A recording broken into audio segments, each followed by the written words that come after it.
Hi everyone, and welcome to another Watercolor Wednesday. It's time to talk about Innocent Blood. And here's my PSA. If you haven't seen it but you care about spoilers, maybe don't watch this yet.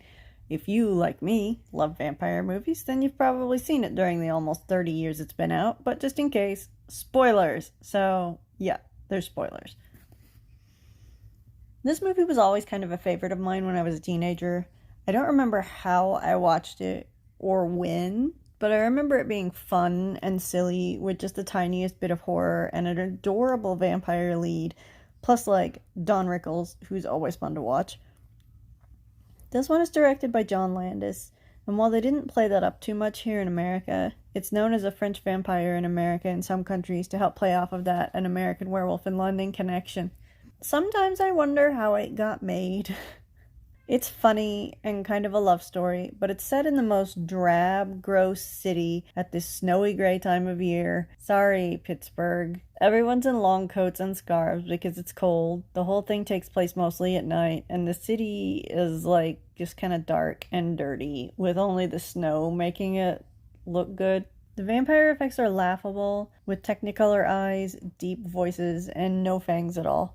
These vamps are messy, and that's probably where this gets its shock value from, to be honest. This tiny waif of a woman rips dudes apart with her blunt human teeth and a ridiculous jaguar noise. She's the Dexter of the vampire world, ripping out the throats of the mafia and wearing the cutest dresses while doing it. The real story of the movie comes in because of the vampire lore in her universe. If you're bitten by a vampire, you turn. Pretty simple. Even if they die from it eventually, which is like practically impossible not to because of the aforementioned blunt human teeth, they come back as a vampire unless their brainstem is destroyed. So Marie takes care of this by keeping a shotgun with her and shooting her victims in the head. This movie isn't great, but I love it.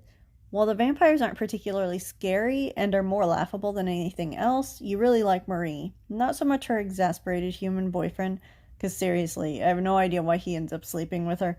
Like, I don't think even he does, because the dude is so scared of her that he handcuffs her hands behind her back. And, like, if you're that afraid of her, maybe you shouldn't be putting your penis in her. Just saying. She breaks out pretty quickly, so you know that she was just allowing it, kind of like a token gesture. But, like, Murray is fun. Her voice is really sweet, and her short hair was something you didn't see too often in the early 90s. Her actress, Anne Parallot, I'm not sure how to say it.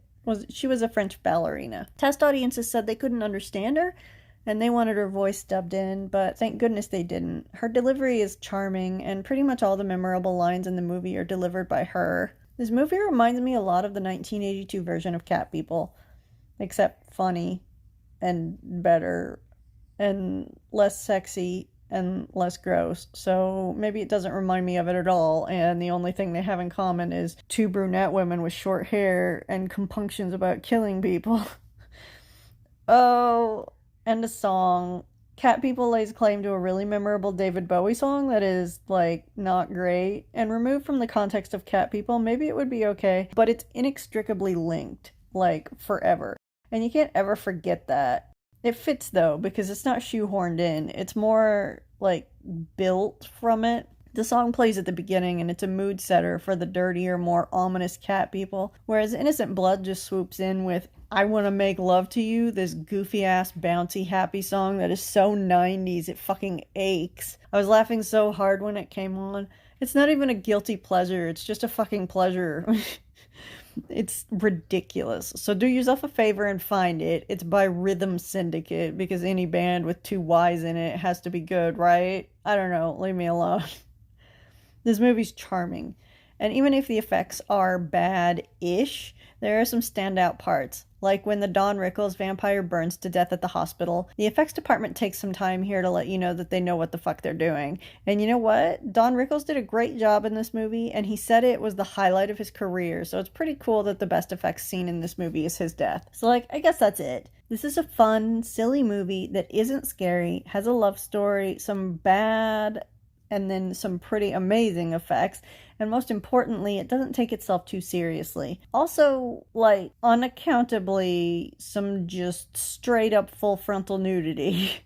which makes sense when you find out that they cut out stuff to get it down to an R from an NC-17, but by today's standards, it's still pretty tame. It's just there, right at the beginning, this lady vampire standing nude in her apartment, which would be a pretty cool moment of complete normalcy, of like, I just don't give a fuck because I got out of the shower and I don't feel like putting on a robe in my own house yet. But like, confident nudity like that is always kind of empowering. But nudity is usually used to make a point about vulnerability. And the script really gives no clues because, yeah, I had to go track down some of the script just to see what words they used. And they used the word naked rather than nude. So I'm not incredibly sure about the original intent of the scene.